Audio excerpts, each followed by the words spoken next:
Hello, everyone. I'm Ivo Daalder, president of the Chicago Council on Global Affairs, and this is World Review, our weekly look at news from around the world. And joining us this week from Washington, D.C., Karen DeYoung, who is the associate editor and senior national security correspondent at the Washington Post. She's actually in her office. Karen, great to have you. And from London, on his way back to New York, Bobby Ghosh, a columnist for Bloomberg Opinion. Bobby is moving back to the fair city on the other side of the Atlantic to join, I hope, Peter Spiegel, who is the U.S. managing editor of the Financial Times, and he is in Brooklyn today. Wonderful to see all of you. So many things to talk about. Let's start with one of the issues that's kind of been creeping up on us. It's been in the background, Taiwan. A lot of people in the expert community have been talking about it for a whole bunch of reasons. Karen, why is this issue sort of crystallizing in the last few weeks in the way that it has had, starting to come on the front pages of our newspapers, an issue that has been with us for as long as China and Taiwan have been divided in some form? Why now? What is happening? Why don't you tell us a little bit of what you've been seeing?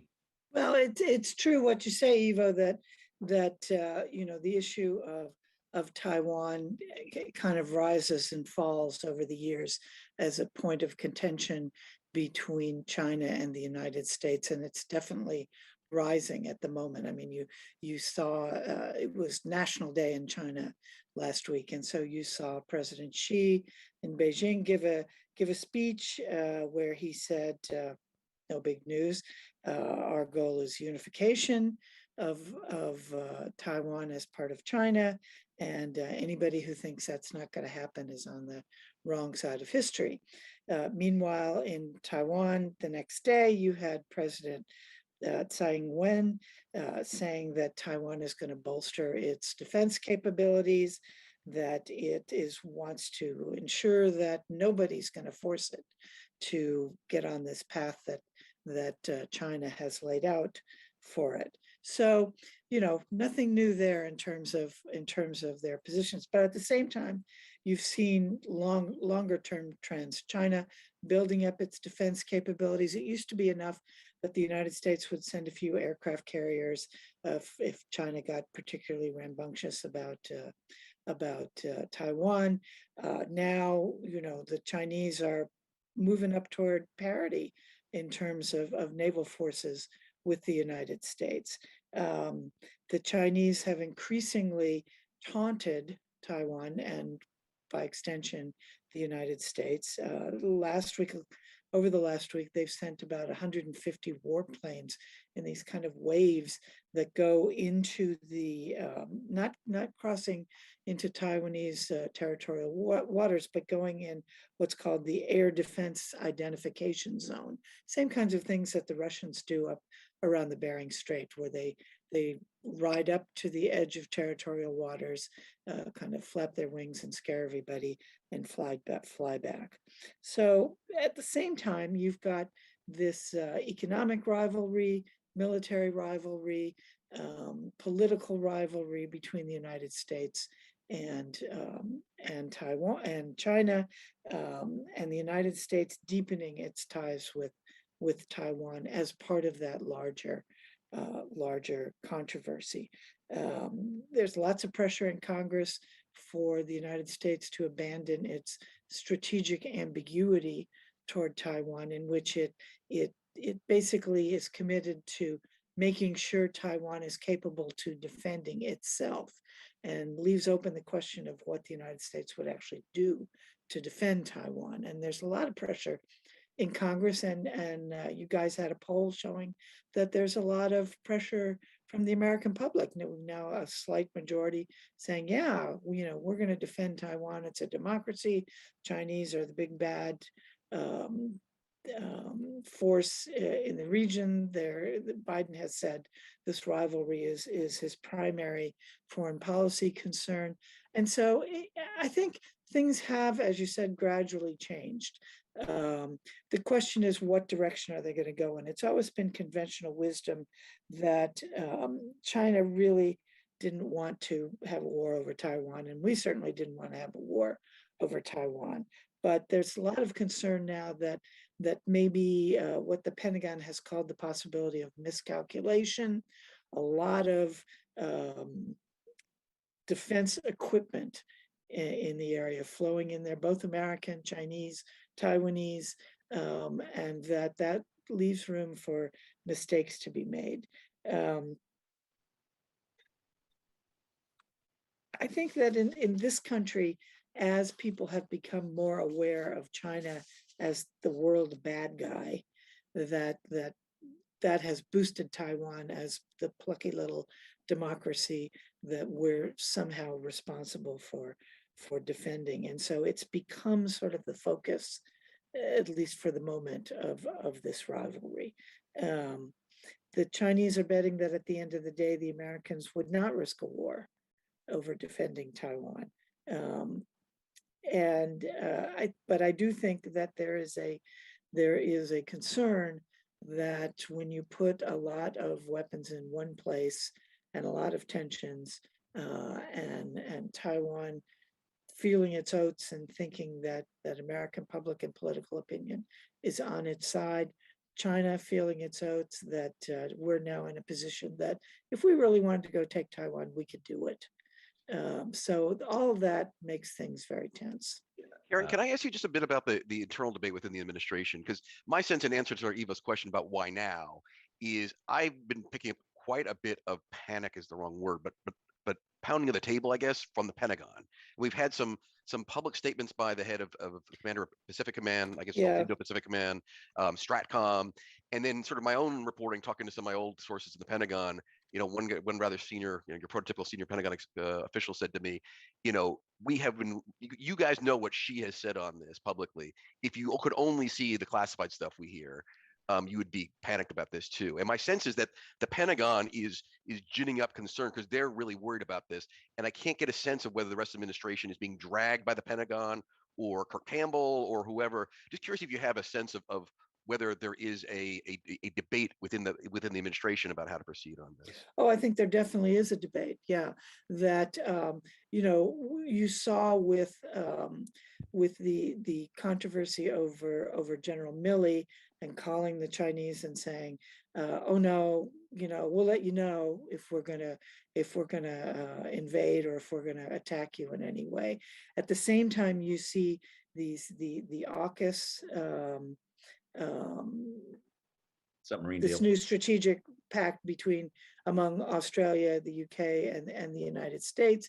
You see the Quad, Japan, South Korea, India, not South Korea, Japan, India, Australia, and the United States. And so you see on a political level, I think, some within the administration, and I think it's fair to say that Kurt Campbell, who runs that policy in the NSC, is very eager to do things that the Obama administration, while talking about its pivot to Asia, never actually did.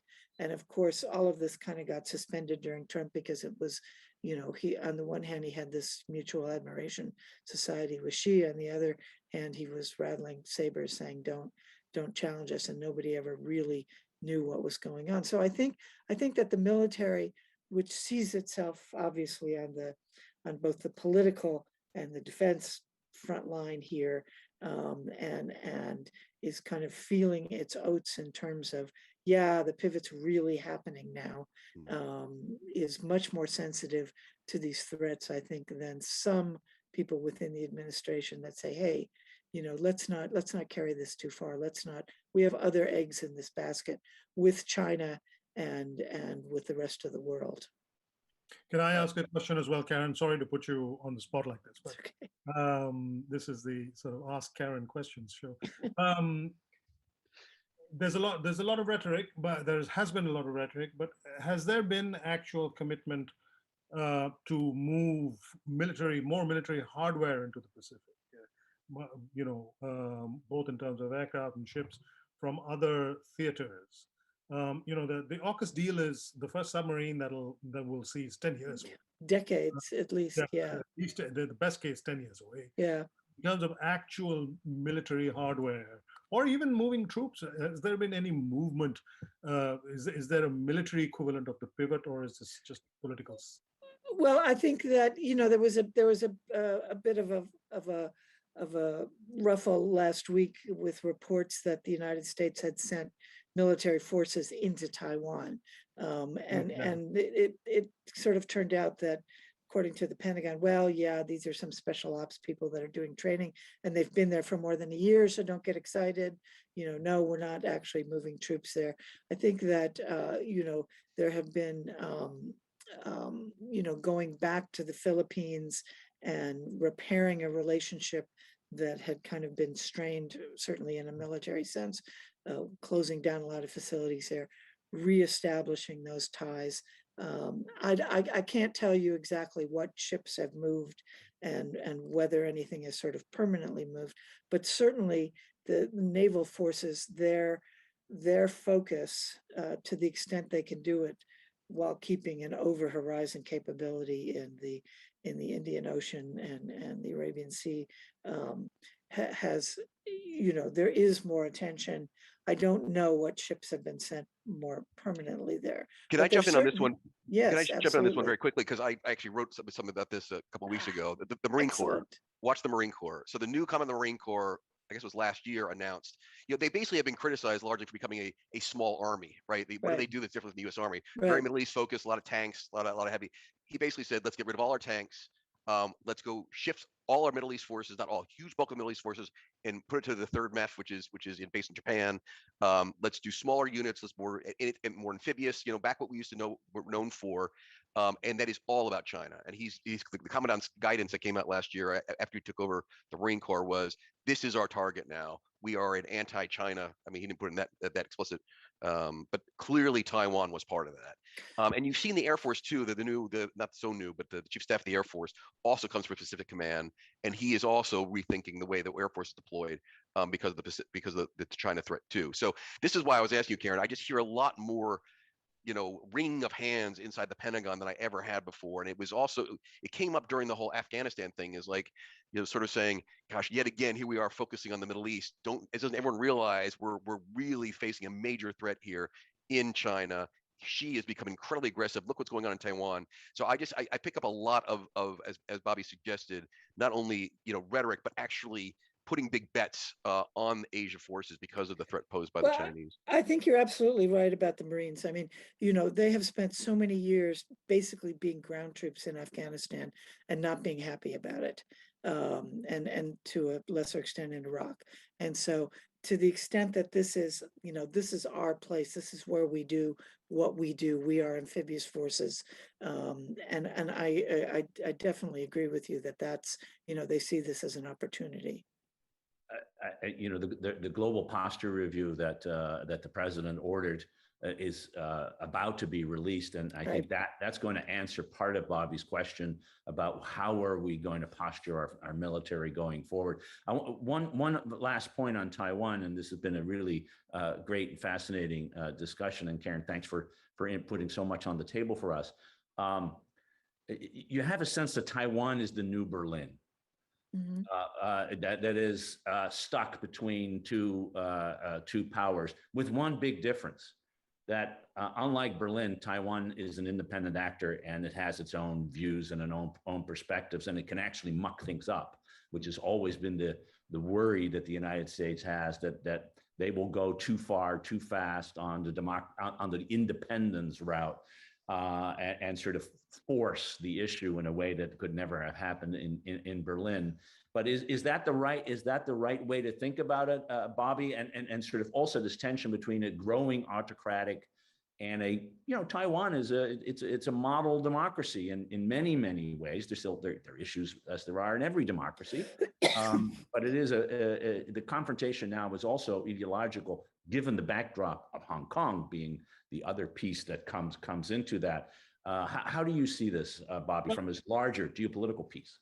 Yeah, I think this is definitely a fault line exactly along the lines that you describe. I just came back from a trip to the Middle East, and there was a lot of not specific about Taiwan, but there were questions about whether America can be relied upon as an ally, whether America stands up to its principles, all the usual sort of navel gazing that accompanies those kinds of questions.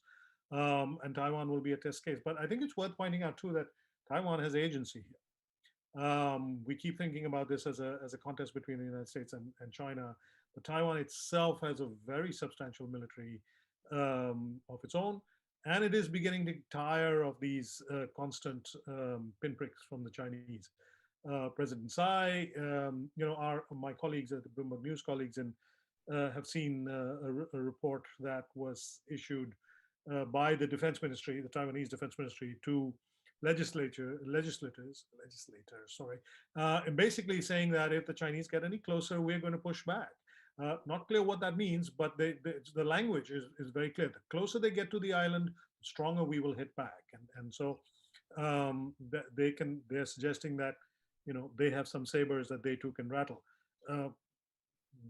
This does not bode well. More saber rattling does not allow for a great deal of comfort. But to your point, Taiwan has seen what's happened in Hong Kong. The Taiwanese have very little appetite to go down that route with the mainland. And even if they know that they are ultimately not likely to win a military contest with the Chinese, they can impose quite substantial economic cost, and that's got to be part of Xi Jinping's calculation. How much of an economic hit is he willing to take? And I think too, if you look at what's happening in Congress here, again, as I say, there's not only the specific strategic ambiguity, there's intentional ambiguity about what the United States would do. There are a lot of people in Congress on both sides of the aisle who say, let's not be ambiguous about this anymore. There have been bills introduced to say, let's give the president authority, advance authority to respond if there's a Chinese attack on Taiwan. And so I think it plays into this whole question of is Biden weak? Is he willing to stand up against the Chinese bully? So that all contributes to the tension too. I wonder whether you're seeing, I don't see it here in London, but whether in Washington or more generally in the US, whether you're seeing any signs of specific Taiwanese outreach to play up that image of the plucky little democracy that is standing up to the great Chinese big bad wolf. They have a very robust outreach, certainly in Congress. Where more generally in the American public, anything? I'm not sure that with the American public, but I think the American public in general, as this poll indicated, it's part of the current ethos that China is bad. China is bad. Taiwan is a democracy. Everybody saw what happened with Hong Kong. And so I think that an actual attack, there would be, and it would be something the administration would have to respond to. There would be a sort of, somewhat of a groundswell of people saying, hey, why are we putting up with this? Bobby, one thing just to answer your question, also, just the Taiwanese have, and this has happened, I think, in Lithuania and some other places. There's no embassy here, right? Yeah. There's the Taipei Economic, whatever the hell it's called. Right. There has been discussions and lobbying to let's make it an embassy, and there is consideration within the Biden administration to actually do that, which of course would anger Xi to no end. But I think it's part of what you're talking about. They are actually quite active, as Karen says, to try to make their case within the American public and on Capitol Hill on this one. And I think they are stepping up and frankly using this as a bit of an advantage. It's interesting though. It's always been, you say, Bobby, that Taiwan has agency. I'm just curious because that was part of the political debate within Taiwan. The Kuomintang in particular was far more willing to sort of renew ties with Beijing because they were more concerned about the economic ties and had the extent to which the economy would be hit by any rupture with Beijing. And I just wonder whether the agency of Taiwan is necessarily going to be anti-Beijing, because there are clearly elements within Taiwan who worry more about the economic consequences of a rupture than the geopolitical or the military effects of it. Yeah, I think that, Good I think point. before Hong Kong, I would have said that there were sort of more or less those two impulses were in balance. After Hong Kong, I think my suspicion, and this is suspicion, and some reports I see here and there, that the case for making nice with China has been greatly weakened.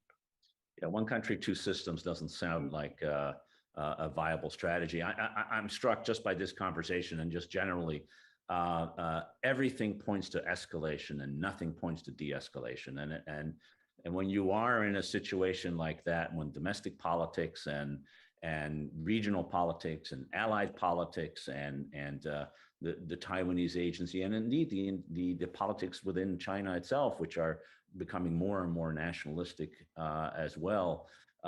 When everything points to escalation, watch out. So all I can say is we will be discussing this issue, no doubt, for many weeks, with the hope that it doesn't end in the military confrontation that both U.S. military commanders have been publicly warning about. And then this report, Bobby, that you mentioned from the Defense Ministry in Taiwan, saying that by 2025, China may be in a position to invade, to win a confrontation with Taiwan. We don't want to go there. No one wants to go there. But when the situation leads you to that, the possibility is there. As I said, we'll come back. Let's switch over to Iraq. And Bobby, you mentioned you were in the Middle East, not in Iraq, but you were in the Middle East at a time that Iraq was having parliamentary elections, interesting elections, both in terms relatively free and fair, even if not many people participated. But that seems, that if that's the norm for democracy, then we have long failed here in the United States. So the impact of what happened in Iraq, the impact you think on the region, and what does this mean for the continued presence of the United States there? Well, my home of 5 years and change, so I pay very close attention to Iraqi politics in any event. And this election was meant to be, or at least in theory, held out the possibility of something new, because this was conducted under new election law. For the first time, Iraqis were allowed to vote for individual politicians, answerable to individual constituencies rather than party slates. It also meant that there was an opportunity to break the sort of lock that the sectarian parties seem to have over so much of the Iraqi polity. There was an opportunity for independent candidates outside of the party system to stand and win seats.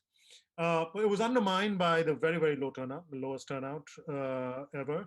The sort of boycott by young Iraqis, those who've been keeping up a sort of protest against the government for nearly 2 years now, more than 2 years now.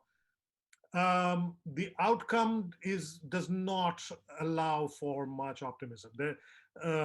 The differences between the new parliament and the one that it is going to replace will be in the margins. Iran has lost some influence. So Iran has lost some influence in parliament, but Iran has other levers of influence in Iraq, particularly through its militias. So at the end of the day, I think they will just ramp up the militia activity to reassert their primacy over Iraqi politics. The big breakout for independence didn't happen. There are a few independents, not a lot.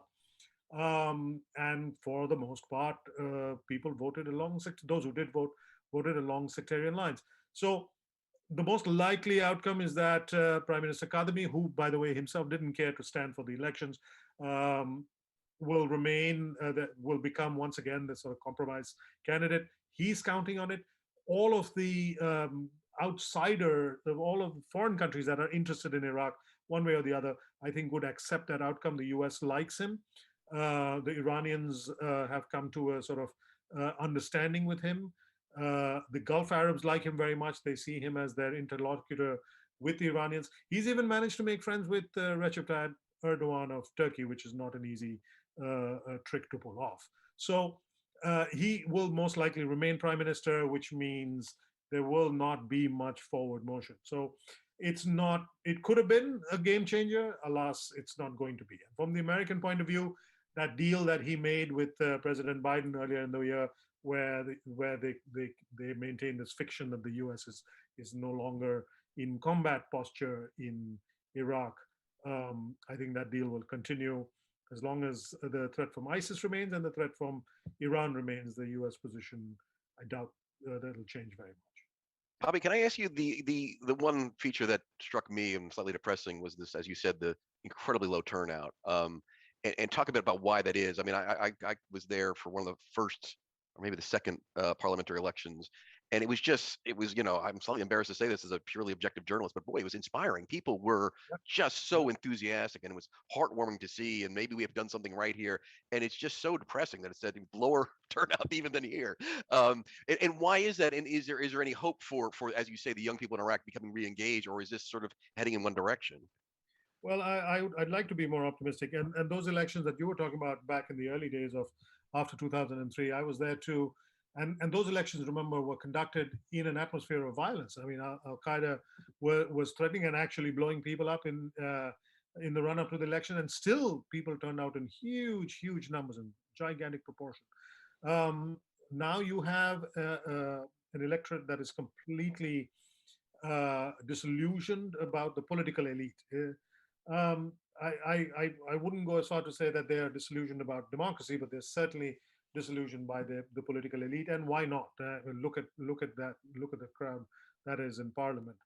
They're not a very inspirational group of people, and they've proven themselves over time and again incapable of addressing, never mind solving, Iraq's major problems.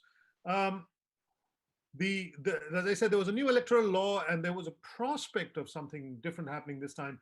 But I think all kinds of things came together.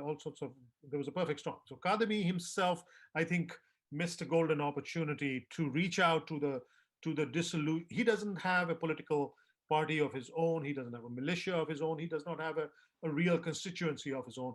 That could have been in the hands of a more adroit politician. That could actually have been turned into an advantage. He could have used his absence of the lack of a party background to reach out to the great disillusioned masses of Iraqi people and said, let me be your champion. I'm not one of these crooked guys. I'm an independent, which essentially he is. Let me carry the torch for you. But he made no effort at all along those lines. And so particularly the young Iraqis looked at him and felt, well, he's more of the same, really. And no, this doesn't bode well. This doesn't bode well. This is a ridiculously low turnout. And I really struggle to be optimistic. Not being optimistic about Iraq is not hard, given everything that's been happening for a long way, which is unfortunate, of course. And Karen, not directly related to Iraq, but there was also developments with regard to Afghanistan, with the United States for the first time engaging with the Taliban leadership in the same place that Bobby was having breakfast, or at least at the breakfast buffet in Doha with the Taliban. He assures us that they had no interest in an interview, which is too bad, because we would have loved to hear what they had to say. But the U.S. apparently was in Doha for conversations with the Taliban, and this really tricky issue of how do you deal with the reality of a collapsed state, which is Right. the reality, no money, no nothing, and yet not really wanting to recognize and deal with that government. How did that work out in the last few days? Well, I think it was interesting in a lot of ways, because the Americans sent David Cohen, the deputy director of the CIA, as the head of their delegation. And the reason they did that was to say, look, we're not here to talk to you about, relations with you unless you do the things that we said. What we really are concerned about is counterterrorism. You've seen the ISIS branch in Afghanistan. Last Friday, major bombing of a mosque in Kunduz, a Shiite mosque. Just this morning, major bombing of another Shiite mosque in Kandahar, and saying to the Taliban, you think it's going to be easy to deal with this? We can actually help, and thinking that that's a route and more leverage to have over the Taliban. At the same time, they had somebody from the State Department, somebody from USAID to talk about what they want to see from the Taliban in terms of inclusive government, in terms of protection of rights for women and minorities, and just hammering away at that. But I think that the fact that this meeting took place at all is indicative of a real dilemma that certainly faces the United States and Europe at the moment as the biggest donors to Afghanistan and the people who have really kept the country afloat for the last 20 years, supplying up to 80% of all of its income, certainly the government's income.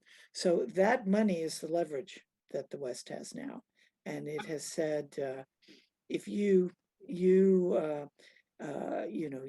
to do these things, and if you do, we'll open the spigots again. We will unfreeze your national reserves that we're holding that have been frozen. The World Bank, the IMF will resume their activities there. But if you don't, we're not going to budge on this. On the other hand, you've got this humanitarian disaster with aid agencies in the UN. They tend to speak in hyperbolic terms anyway, but this has been real kind of shouted warnings. Winter's coming. There is no way for people to make a living in Afghanistan. Nobody has any money. There's no money coming into the country. And so you, the West, you need to decide, are you going to let all these people starve or freeze to death?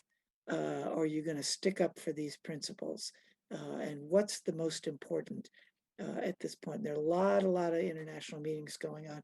This week, the World Bank IMF meetings in Washington. You had a special G20 meeting on Afghanistan. You've got the G20 summit at the end of the month. You had a meeting with the Taliban and the EU. So something's got to give in this situation. And I think both sides are waiting for the other one to blink in a major way. I think a real dilemma here, Bobby. Bobby, jump in here. A real dilemma here that I think. And the good thing, it is a good thing that the Taliban are hearing the same thing, not just from the Americans, but from everybody else. The Europeans were also in Doha over the week, and with the exact same. And the Brits sent their guy to Kabul. The Brits sent a guy to Kabul, and there's now talk of foreign ministers from a number of Muslim majority countries sort of putting together a delegation to the Taliban, basically saying the same thing: treat the women well, treat minorities well, and then we'll see. It was interesting that I was in Doha for a conference. The Qataris were all over that conference. The foreign minister, the national security advisor, the deputy minister who was responsible for the negotiations. All of them at different points were put on stage, were put on the spot and asked whether Qatar would take the lead in recognizing the Taliban. Nobody was interested. They said no. Yeah. Nobody was interested in going there. As yet, no one has broken ranks. Not even the Chinese, not even the Russians. So the Taliban are at least everyone's singing more or less from the same hymn sheet, which is a positive sign. Well, we'll see how this plays out, because this is going to be we're playing with really important principles, and the stakes are really high in terms of lives of people. In fact, the very same people who are most affected that we're trying to recognize, women and children in particular, particularly in a society of Afghanistan. It's a terrible dilemma, and this is a real test case of the international community being able to stand together, make clear what is necessary, and to see whether the Taliban will budge. It's not in their nature, let's put it that way. And the history of their rule and their involvement shows that they are pretty tenacious when it comes to their own ideology and own thoughts on these issues. Difficult questions, which we'll have to watch in the weeks ahead. Peter, one of the things that apparently is working in Iraq is oil extraction. I think currently at 5 million barrels a day, it's double what it was only a few years ago. And that's good, because there seems to be a shortage of energy these days, and as a result, very high prices, not only in in the United States at the pump, which, by the way, are very low compared to the rest of the world, for anyone who's ever driven in Europe or anywhere else. But a real energy squeeze just as winter in the Northern Hemisphere is coming together, both gas and petrol, fuel. Why is this happening, and how do we get out of it? Well, I'm glad we're talking about this here because there are real serious geopolitical issues here. And I think both, and again, you're wise to separate it between crude oil and gas because both of them are separate in terms of the geopolitical implications. But I just want to start from sort of, so we all have a agreed baseline, because it's been pulled into the whole debate about transition to green and transition to renewables. And yes, there are some elements of this oil crunch, this energy crunch, that is related to that, but I think it's been vastly overstated, to be honest with you. And I think as a result, it's missed some of the more important geopolitical things that are going on, which I wanted to touch on. First of all, the reason there is a crunch worldwide is the same reason there's backed up of container ships outside the port of Los Angeles. It's suddenly everyone shut down during the pandemic because we thought we were going to go through a year or two or three of just complete economic downturn. Shale gas producers in Texas all shut down, and then suddenly it didn't happen. And not only that, it's boomed. And so all that backlog is now happening. So it's the same sort of supply chain problem that we're running into the rest of the economy. So that is the real reason behind the crunch. The geopolitical things, though, which I think really important to address, are twofold. Let's focus on gas first. The primary, not the primary, I guess the one of the biggest suppliers of natural gas to Europe, which, as you said, Ivo, is going suddenly through a relatively cold and early winter, is Russia. And for reasons that a lot of people can't quite figure out, the Russians are not supplying the amount of gas to Europe that they normally do. There is a lot of suspicion that Putin is using this to get approval for Nord Stream 2. This is this gas pipeline that the Trump administration had sanctioned Germany over. Frankly, really controversial. Even the Obama administration was very upset by this. It's basically a deal between Germany and Russia to bypass their Eastern European allies and have a pipeline right into Germany. And it just basically tightened Russia's squeeze on European gas supplies. Putin has hinted that Gazprom might turn up the taps, but a lot of the analysts I talk to say they don't actually have supplies right now. So is Putin using this as a weapon? Is he weaponizing gas in Europe? Are they running out of supplies? Are they having to feed their domestic supplies? Frankly, everyone has a different view on this, but I think the bigger geostrategic problem here is Europe, through Nord Stream 2 and through energy policy over the last 10 years, has only intensified its reliance on Russian gas as opposed to looking to alternative sources. Now, one of the things they looked at was the shale gas boom in the U.S. Hey, can you guys maybe ship some of that natural gas to some new LNG terminals we're setting up in Europe? And the Americans have said, starting with the Obama administration, yes, we'll do that. Now, the problem is Asia is also having a similar energy crisis, and every time you put on a unit of liquefied natural gas onto the spot market, the Asians are able to pay more than the Europeans are. So from a geopolitical perspective, I think it's very, very key to keep an eye on Putin, keep an eye on the Russians, and to see the European response, because I think the European response thus far has only reinforced, and the Germans I think are primarily to blame for this, reinforced the need for Russia to be their primary supplier, which is not good for geostrategy in Europe. Let's put that aside just to oil, crude right now. And this is old-fashioned, almost 1970s era OPEC squeeze. Again, to go back to our baseline here, the shale gas boom that really sort of changed the dynamic with OPEC has collapsed. A lot of those companies that were pouring in, producing a huge amount of money in Texas, North Dakota, they basically either went out of business or consolidated during the crash at the early pandemic. And there are a lot of reluctant investors who are saying, I don't want to go invest again.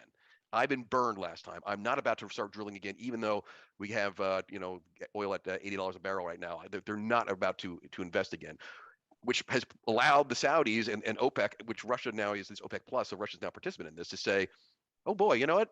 We're not going to start increasing production. We're going to keep allowing that price to go up. Saudi has in the past tried to keep prices low in order to kill the U.S. shale industry. They've done it. And now they have price power over the United States. And it is a bit reminiscent of sort of the 1970s where OPEC did drive the U.S. into stagflation. And what you're hearing now amongst economists is a real worry that if energy prices keep going up, we could see 1970s era stagflation. Now, there's differences, right? The U.S. economy is still booming. But it, again, goes to how energy globally is as much a geopolitical story as it is about economics, as it is about the transition. I think both on oil and on gas, we've ignored largely the importance that Russia is playing and Saudi is playing in causing the rise in prices here. Can I ask Peter, talking about the politics of all of this? You know, you've got the Glasgow climate summit coming up. There's been some charge that people who are more or less against green agendas, in a general sense, are saying, look, you know, this shows. You see what happens? That's why this is happening. You guys are building windmills, and you're not ensuring your own production in this country of fossil fuels. And how much does that play into all this, and what can be the effect of it? So I don't want to completely dismiss the role that the transition has had on this. We've had, I mean, for instance, just for reasons that I have yet to be explained clearly to me, a sudden diminishment in wind in Europe. So suddenly all these wind farms that grew up in Europe that were supposed to pick up some of the slack have not been there. You know, coal, it is impossible to finance anything coal related in the United States. In China, as part of their efforts to sort of green their economy, they uninvested or disinvested or stopped investing in a lot of coal mines in China. They're now ramping that back up. So there are elements of the green transition that is having some impact. But I think you've pinpointed it, Karen, what the issue is. This is politics. This is an effort by those who have, frankly, extraction industries in their constituencies to make hay on what is actually not wholly an issue of green. There is concern on the other side too, because the only way you can actually make the transition work is to make fossil fuels so uneconomical that people sort of decide to invest in green technologies. But how do you do that without turning off people who are showing up at to use the Brits phrase, the petrol pump, to get $5 gallon gas, or see their electric bills start going through the roof? You know, New England, New Hampshire in particular, who very reliant on heating oil, suddenly, you know, and again, we're also only in October, we're seeing those prices go through the roof. So it is inevitably going to become part of the political debate. I would argue unfairly, but you know, this is politics. I guess everything's fair in love and politics. They are going to make hay on this because there are just too many interested parties in maintaining the extraction industries in the United States in particular. Bobby, I want to bring you in here because you were just in a key part of the oil extracting and in terms of gas extracting industries.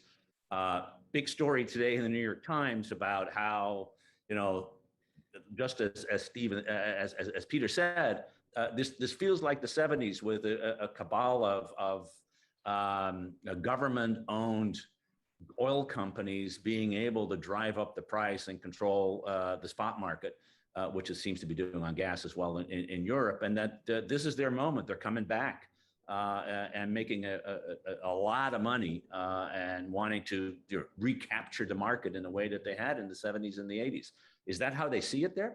Not quite. There are a couple of different strains that I picked up while I was there. One is that there's a sense that there will be spasms like this, and that they should make the most of these spasms whenever they can, but that these will come. The frequency of these will become sort of less and less, and you know, these big windfall opportunities will not be around for very much longer.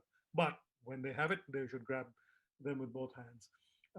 The big parlor game is what happens if and when Iranian oil and Iranian gas comes into the market. So that is the big that, I guess, in some ways is the nightmare scenario for the existing producers.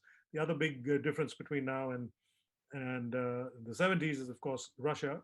Russia so far has been playing along and has its economy so heavily dependent on oil that it has every incentive to keep supply low and prices high. But you know, they've been able to develop a working relationship with OPEC and go hand in glove. But will that always be the case? Don't know. But the Iranian question is the one that keeps coming up over and over again. These talks between the Saudis and the Iranians, with Iraq acting as the intermediary. Very interesting, but actually interesting story at the FT, I think, was it today or yesterday, which suggests that the Iranians are making much more of this than the Saudis are. The Saudis are saying, if I read that story correctly, that there's not really been any material progress, whereas the Iranians would like us to believe that they've been making a lot of progress. So that's being watched very closely all over the Middle East. Can I just also throw in one thing here that's going to have an effect on domestic U.S. politics, which is, as Bobby said, the Saudis, right? There is a strain of thinking, or at least political thinking, that the Trump relationship with the Saudis, Jared's close relationship with Mohammed bin Salman, that's why things went well in the 4 years under Trump, and Biden has not been able to reestablish that kind of relationship. True or not, that is going to, particularly if suddenly we see inflation spike, gas and energy prices spike in the United States, that is going to be rhetoric that is used by the Republicans against the Biden administration. You're already hearing it, and it will be interesting to see how the Saudis respond to that, because in general, the Saudis have been very careful not to be seen as partisan. They are friends of America. They don't want to pick sides in these kinds of fights. However, we know that the Saudis were not happy with the Obama administration's policy towards the region. They clearly were closer to the Bushies and to the Trumpistas than they were with any Democrats. And so it'll be interesting to see how the Saudis play that, because they suddenly will be able to, in some ways, reach their fingers into domestic politics here in the U.S. And that's going to be important to watch as well. It will indeed, and I think the whole Iran issue that is changing, as well as the attempt to put life back into the JCPOA, the nuclear deal, seems to be fading very rapidly, and that will have an impact on the region. When it does, we will be back talking about it here on World Review. In the meantime, a really fantastic conversation about a broad range of issues. None of them particularly optimistic, but that's, I guess, the world we're living in. Karen DeYoung, Peter Spiegel, Bobby Ghosh, thanks so much for joining us in World Review. Hope to see you again next week. For those of you who are watching and having a fantastic weekend, unless you have other plans, as Brian Williams likes to say. So love to, again, thanks all for everyone. Thanks for tuning in, and we'll see you again next week. Bye-bye. Thanks.